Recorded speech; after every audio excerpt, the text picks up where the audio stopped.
bagong modelo ng Rusi Macho TC150. Finally, nandito na guys. And in this video guys, aalamin natin yung kanyang updated price, maging yung kanyang specs and features. Kaya naman tara, samahan yung ikutan tong motor na to. Let's go! So ito nga yung kalalabas lamang guys na Rusi Macho TC150. So ito po yung kanyang latest model ngayong taon. Ito ay powered by 144.6cc, 4-stroke, 2 valves, air-cooled at single cylinder.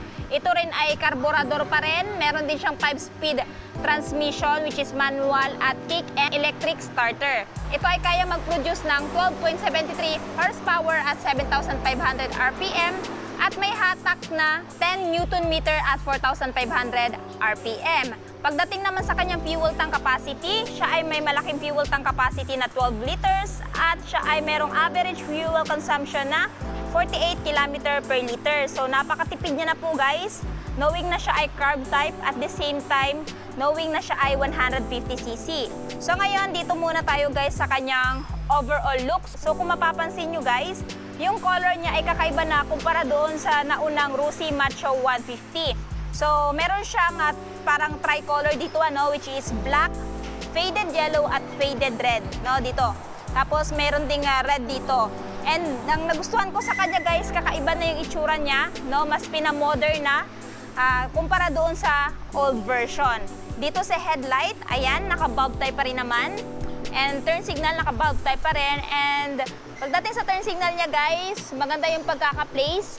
Hindi siya madaling mabali, Ayan. And same lang din dito sa kabila.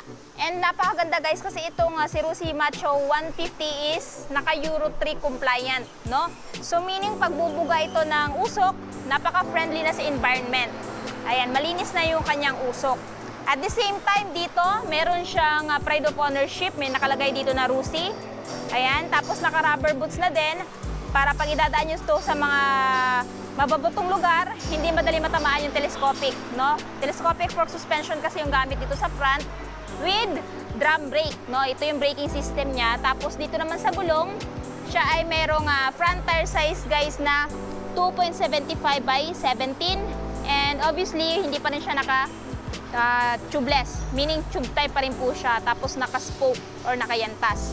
Pagdating dito, sa fender niya sa front, dito madaling mabali kasi nga bakal na or stainless na. Ayan.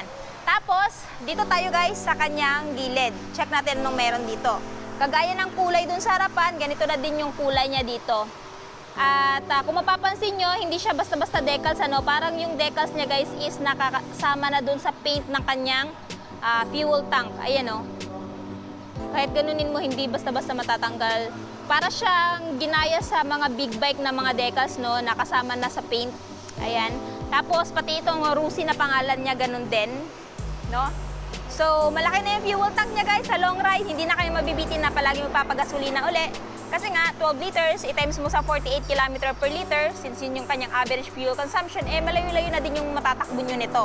Plus, sinamahan pang ng napaka-generous na seat cushion para sa driver at para din sa angkas. Meron din siyang dito guys, hawakan ng angkas. Pagdating sa kanyang seat cover guys, ayan, naka-leather type, Tapos merong mga curve dito para hindi mag-skid yung puwet nyo if ever magdadrive kayo. Ayan. And then pagdating dito, meron na din siyang rear carrier. Pwedeng paglagyan ng mga gamit nyo, bag nyo, tali nyo lang dito, or else if ever makahanap kayo ng bracket ni Rusi Macho, pwede nyo nang lagyan ng top box para meron kayong compartment. Since itong motor na to ay wala pong compartment, So, itong si Rusi Macho nga pala guys, napakaganda din ito gawing motor pang hanap buhay. Kasi meron siyang abang dito na kung saan pwede mo mapag-mountan ng sidecar. Ayan. Tapos, dito meron din, At saka ito yung engine niya guys. Rusi. Yung cambian niya, 5-speed, manual transmission, side stand. Hindi pa yan equipped ng side stand switch guys. Regular side stand lang yan. Tapos, dito is yung center stand. Ayan. Pagdating naman dito, ito yung chain cover niya. Yung suspension niya guys, napakaganda kasi naka-quadruple shock suspension na siya sa likod. So meaning pag idadaan nyo to sa rough road, hindi na masyadong matagtag, malambot, tsaka napakaganda na din ang plane na suspension na to. At saka kahit anong bigat, like for example, meron kang angkas na 70, smooth pa rin yung takbo kasi the more na mabigat yung motor, the more na maganda yung plane na suspension niya, if ever nakastack ka. Pero kung depende sa inyo, kung ikaw lang talaga, wala kang angkas, tapos gusto mong palitan tong suspension na to, pwede mo ma-adjustan. Kung gusto mo ng fast and low, yung damping niya, pwede din naman. Depende sa inyo kung merong ganong klaseng suspension para dito kay Rusi Macho 150. Next, dito sa likod, meron siyang tire size nga pala dito guys na 3.00 by 17, naka-spoke pa rin or nakayantas, tapos tube type pa rin. Ayan. Tapos ito yung apakan ng angkas. Ayan. Tapos dito meron din palang decals dito na Macho. No? So sa tail, ito yung tail niya. So ganun pa rin, naka-bulb type yung turn signal, brake light, bulb type. Tapos, ayan, meron siyang nakalagay dito na Rusi na plate. So pag halimbawa may plate na kayo, palitan nyo na to. Tapos, ayan, may nakalagay dito na parang warning, no? Kung mapapansin nyo guys, naka semi-black tire na din siya. So sa off-road, maganda na din yung play ng gulong na to. So hindi na siya dulasin sa mga mababatong lugar pag dadaan kayo, no? Tapos, dito naman, ito yung tambucho niya. May nakaukit na Euro 3. May nakaukit din na Rusi. May guard na din para hindi mapaso yung angkas mo or ikaw pagsasampa ka dito. Ayan, lalong-lalo na kung minamaneho nyo to, syempre magra-rides or something may pupuntahan, iinit talaga yung tambucho. So, pamprotekta po sa legs ninyo na hindi dumikit dito sa kanyang tambucho, no? Ayan. Tapos, apakan ng angkas, meron ding sticker na RR8TC 150, which is yung kanyang displacement. Kickstart, ayan. Tapos, yung brake pedal, ayan. Tapos, ito yung carb niya, guys. Ayan, di ba? Napakatipid pa rin niya kahit 150cc dahil 48 km per liter lang naman yung kaya niyang abutin. Pagdating dito sa handlebar, andito yung patay ng ilaw. Ayan. Tapos may hazard lamp na din siya or hazard switch. Electric start dito sa left side, dito sa left side.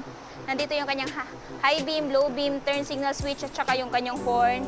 And syempre, naka-mechanical key pa rin siya. So, sa dashboard, naka-analog. So, yung information meron dito is yung speedometer, odometer, yung gear indicator. So, hindi ka na manghula kung anong gear ka na kasi meron na siyang indicators dito.